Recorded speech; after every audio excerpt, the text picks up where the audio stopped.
કેમ છો મિત્રો? જય યોગેશ્વર, જય સ્વામિનારાયણ, જય શ્રી કૃષ્ણ. હું છું શિલ્પા. શિલ્પાસ કિચન રેસિપીસમાં તમારું સ્વાગત કરું છું.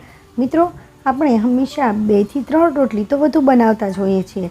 તો રોટલીની આ નવી વાનગીની નવી રીત જોઈ લો.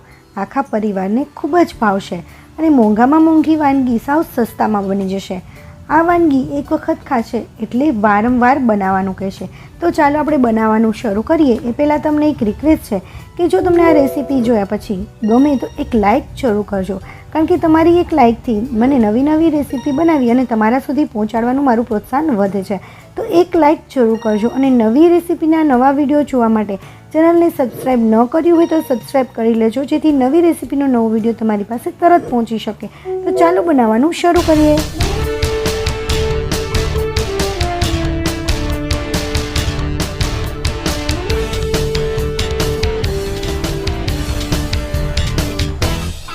મિત્રો, મેં અહીંયા 2 રોટલી લીધી છે અને 2 રોટલીમાં જ લગભગ આખા પરિવાર માટે બની જશે.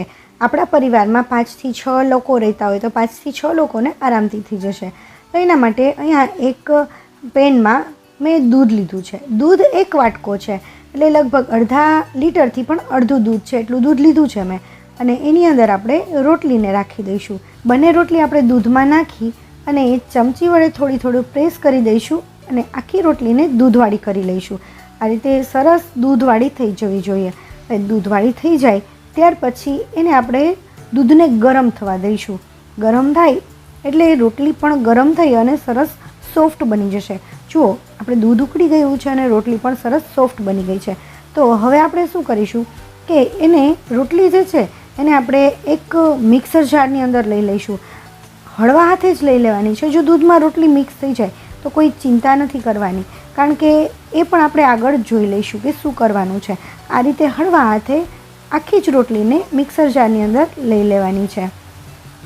બીજી રોટલીને પણ આ જ રીતે લઈ લઈશું. ભાંગી જાય તો કોઈ ચિંતા કરવાની નથી. આ રીતે અંદર થોડા ઘણા કટકા છે એ પણ આપણે લઈ લઈએ અને મિક્સરમાં જે આવી ગઈ છે રોટલી એને ક્રશ કરી લઈશું. પહેલાં તો આમ જ ક્રશ કરવાની છે, થોડી એવી જ ક્રશ કરીશું. વધારે ક્રશ કરીશું તો પ્રોપર ક્રશ પણ નહીં થાય અને ગઠ્ઠા થઈ જશે. એના કરતાં થોડું એવું ક્રશ કરી અને જે આપણું દૂધ ઉકાળેલું હતું એની અંદર ધીમે ધીમે નાખતું જવાનું અને ધીમે ધીમે ક્રશ કરતું જવાનું. આ રીતે બધું જ દૂધ નાખી અને ક્રશ થઈ જાય ત્યાં સુધી આપણે ક્રશ કરવાનું છે. તો જુઓ, મેં બધું જ દૂધ યુઝ કરી લીધું છે અને એને ક્રશ કરી લીધું છે અને એની કન્સિસ્ટન્સી જુઓ, આ રીતે એકદમ સરસ લિક્વિડ જેવી કન્સિસ્ટન્સી થઈ જશે છે. આ રીતે આટલી કન્સિસ્ટન્સી રહેવી જોઈએ અને આપણે ક્રશ પણ રોટલી સરસ થઈ ગઈ છે. તો હવે આપણે એને સાઈડમાં લઈ લઈશું અને એક પેનમાં આપણે ઘી લઈશું.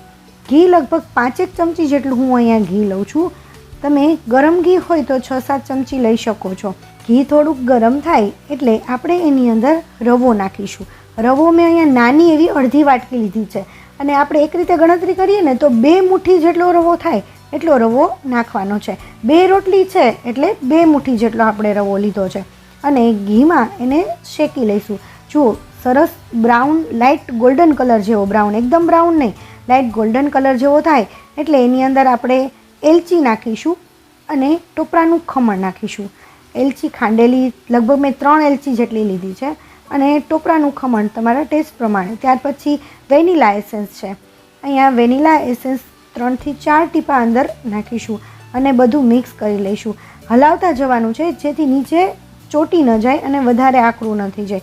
ત્યાર પછી જેટલો રવો લીધો છે એની ડબલ આપણે ખાંડ લેવાની છે. એટલે કે આપણે અડધી વાટકી રવો છે ત્યારે એક આખી વાટકી ખાંડ લેવાની છે. હવે તમને થશે કે અડધી વાટકી રવો અને આખી વાટકી ખાંડ તો ગળ્યું નહીં થઈ જાય. ના, હજી જુઓ, આપણે આગળ સરસ મસ્ત રેસીપી બનવાની છે. તો હવે ખાંડ વધુ લીધી છે એનું કારણ છે કે રોટલી જે છે આપણી ક્રશ કરેલી એ પણ આપણે એની અંદર એડ કરવાની છે. તો એના પ્રમાણમાં પણ આપણે ખાંડ જોશે ને. તો હવે બધી નાખી દીધી છે અને પ્લસ જે 1 વાટકી આપણે ખાંડ લીધી હતી એ જ 1 વાટકી આપણે દૂધ લઈશું. ફરીથી એક બહુ આખી વાટકી ભરવાની જરૂર નથી, પોણી વાટકી ભરશો તો ચાલશે. તો એ બધું ધોઈ અને અંદર નાખી દઈએ અને આ રીતે હલાવતા રહીએ. આની અંદર મિત્રો તમે મિલ્ક પાવડર પણ નાખી શકો છો અને કેસર પણ નાખી શકો છો, કાજુ બદામ પણ નાખી શકો છો, ઘણું બધું નાખી શકો છો. અત્યારે હું તમને સિમ્પલ અને સાદી જ રેસીપી બતાવું છું, કારણ કે ઘણા લોકો કાજુ બદામને એ અફોર્ડ ન કરી શકતા હોય કે કાજુ બદામનો યુઝ ઓછો કરતા હોય, તો આ રેસીપી તમે કાજુ બદામ વિના પણ કરી શકો છો. જુઓ તમે, હવે ધીમે ધીમે પેન છૂટતું જાય છે. આ રીતે એકદમ સરસ પેન છોડી દઈએ ત્યાર પછી એની અંદર 2 ચમચી ઘી નાખીશું. ફરીથી ઘી નાખીશું એટલે એમાં શાઇનિંગ પણ સરસ આવશે અને પેનમાં ચોટશે પણ નહીં જરાય. જુઓ, આ રીતે ઘીને સરસ મિક્સ કરી લઈશું. ઘી મિક્સ થઈ જશે એટલે જુઓ તમે, હવે સાવ ચોટતું નથી, ચોટવાનું સાવ બંધ થઈ ગયું છે. તો આ રીતે આપણું તૈયાર થઈ ગયું છે. અને ત્યાર પછી આને ગેસને ઓફ કરી દઈશું અને એક ટ્રેમાં એને લઈ લઈશું. ટ્રેમાં લઈ અને એને સરસ રીતે પાથરી દઈશું. થાળીમાં લઈ અને કોઈ થાળીને ગ્રીસ કરવાની જરૂર નથી.